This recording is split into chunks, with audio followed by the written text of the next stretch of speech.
বিধায়ক হোৱাৰ বাবে ঠাণ্ডা হৈ যোৱা নাই অখিল গগৈ। প্ৰয়োজন হ'লেই পদত্যাগ কৰিম আৰু আকৌ যুঁজিম।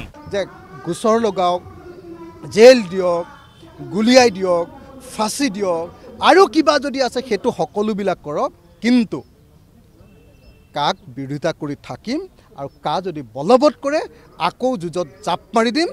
আৰু বহুতে ভাবে যে ই MLA হ'ল ঠাণ্ডা হৈ গ'ল। একদম স্পষ্টকৈ কৈছোঁ, যিদিনাই প্ৰয়োজন হ'ব MLA পদত্যাগ কৰিম, MLAৰ পৰা আঁতৰি দিম আৰু MLAৰ পৰা পদত্যাগ কৰি আকৌ জনগণৰ মাজলৈ গৈ আগৰ নিচিনাকৈ একেই যুঁজাৰু মনোবৃত্তিৰে যুঁজিবৰ কাৰণে সাজু হৈ আছোঁ। দীঘলী পুখুৰীৰ লক্ষিতৰ পৰা ক্ষেত্ৰত কা বিৰোধী সমন্বয় সমিতিৰ গণসমাৱেশত ঘোষণা অখিল গগৈৰ। বিশিষ্ট চিন্তাবিদ ডক্টৰ হীৰেন গোহাঁইৰ সভাপতিত্বত কা বিৰোধী সমন্বয় সমিতিয়ে আয়োজন কৰা এই গণসমাৱেশৰ পৰাই বিজেপিক চোকা ভাষাৰে সমালোচনা বিশিষ্ট চিন্তাবিদগৰাকীৰ। অত্যন্ত সংকটজনক সময়। বহু মানুহে ধৰিব পৰা নাই যে বিজেপি দল আৰু সিহঁতৰ মানৱতা বিৰোধী যিটো আদৰ্শ, সেইটো যদি আমাৰ ভাৰতত গজগজীয়াকৈ প্ৰতিষ্ঠিত হয়, তেতিয়াহ'লে আমাৰ স্বাভাৱিক মানৱীয় জীৱন যাপন কৰা আৰু সম্ভৱ হৈ নাথাকে। আমি ভয়ে ভয়ে থাকিব লাগিব, আনৰ মুখাপেক্ষী হৈ থাকিব লাগিব, নিজৰ মতে ভাবিব নোৱাৰিম, নিজৰ মতে কথা ক'ব নোৱাৰিম, আমাৰ স্বাধীন চিন্তা আৰু ইচ্ছামতে, আৰু খাবলৈ নাপালেও মনে মনে থাকিবলৈ বাধ্য। ফুৰা চকা সকলোতে বাধাই। ইতিমধ্যে কিছু পৰিমাণে বহু ঠাইত তেনেকুৱা পৰিৱেশ হৈছে। বিজেপিক সংবিধান বিৰোধী আখ্যাৰে সাংসদ অজিত কুমাৰ ভূঞাই ক'লে, এতিয়া ইয়াত আমি কৈছোঁ যে সংবিধান বিৰোধী, সাম্প্ৰদায়িক বিৰোধী, অসম বিৰোধী,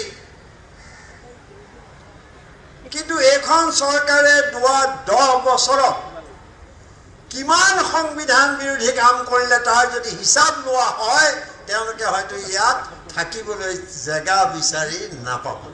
এতিয়া ভাৰতবৰ্ষত দুজনমান ফেচিষ্ট নেতা আৰু তাৰ লগত ED, CBI, ইনকাম টেক্স, এওঁলোকে মিলি ৰাজত্ব কৰিছে। গতিকে ইয়াত আৰু সংবিধানৰ কথা কৈ একো লাভ নাই। কা সন্দৰ্ভত জনগণৰ মাজত গৈ জাগৰণ সৃষ্টি কৰাৰ বিকল্প নাই বুলি ক'লে বিধায়ক অখিল গগৈয়ে। যে বেলেগ কথা পাতি থাকি লাভ নাই, ইয়াতে গুৱাহাটীত আহি প্ৰেছ মিট দি থাকিও লাভ নাই, মিটিং কৰি থাকিও লাভ নাই।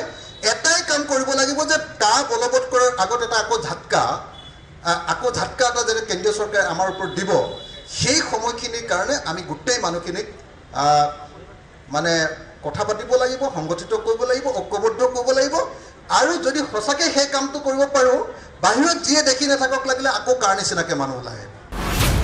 কা আইনৰ জৰিয়তে কোনো হিন্দু বাংলাদেশীয়ে নাগৰিকত্ব লাভ নকৰে, এই মন্তব্য তৃণমূল কংগ্ৰেছৰ ৰাজ্যিক সভাপতি ৰিপুণ বৰাৰ। হিন্দু বেংগলী যিসকল আছে আৰু যিসকলক কোৱা হৈছে যে কা আইনৰ যোগেদি তোমালোকে নাগৰিকত্ব পাবা, সেইসকল মানুহৰ মাজত আমি যাব লাগে আৰু গৈ আমি এই কথা ক'ব লাগে যে তেনেকৈ তেওঁলোকক আঁঠুৱা ভাৰিব খুজিছে, কাৰণ এইখনৰ যোগেদি নাগৰিকত্ব কোনেও নাপায়। এই আইনত কৈছে, এই আইনৰ অধীনত যদি কোনোবাই নাগৰিকত্বৰ কাৰণে আবেদন কৰে, সেই আবেদনৰ লগত তেওঁ এখন প্ৰমাণ পত্ৰ দিব লাগিব। কি প্ৰমাণ পত্ৰ? যে মই পাকিস্তান, আফগানিস্তান, বাংলাদেশ এই দেশবিলাকৰ পৰা ৰিলিজিয়াছ পাৰ্চিকিউশ্যনত মই বিতাড়িত হৈ আহিছোঁ। সেই চাৰ্টিফিকেটখন কোনে দিব? সেই কনচাৰ্ণ দেশৰ এম্বেচিয়ে দিব লাগিব। 30 বছৰ আগৰ, 40 বছৰ আগৰ ক'ত ৰিলিজিয়াছ পাৰ্চিকিউশ্যন তাত হৈছিল নহৈছিল, কোন দেশৰ চৰকাৰে এই দায়িত্ব ল'ব? কোন দেশৰ চৰকাৰে ক'ব হয় আমাৰ দেশত ৰিলিজিয়াছ পাৰ্চিকিউশ্যনৰ কাৰণে আমি মানুহ খেদি পঠাইছোঁ? কোন দেশৰ চৰকাৰে ক'ব এই কথা? উল্লেখযোগ্য যে এই গণসমাৱেশত অংশগ্ৰহণ কৰে প্ৰবীণ বাওঁপন্থী নেতা হেমেন দাস, বিধায়ক মনোৰঞ্জন তালুকদাৰৰ লগতে ৰাইজৰ দল, কৃষক মুক্তি সংগ্ৰাম সমিতি, অসম জাতীয় পৰিষদৰ কেইবাগৰাকীও নেতা আৰু বিষয়ববীয়াই। ভিডিঅ' জাৰ্নেলিষ্ট বিপুল ৰাজৰ সহযোগত নাৰায়ণ শইকীয়াৰ ৰিপৰ্ট, প্ৰতিদিন টাইম।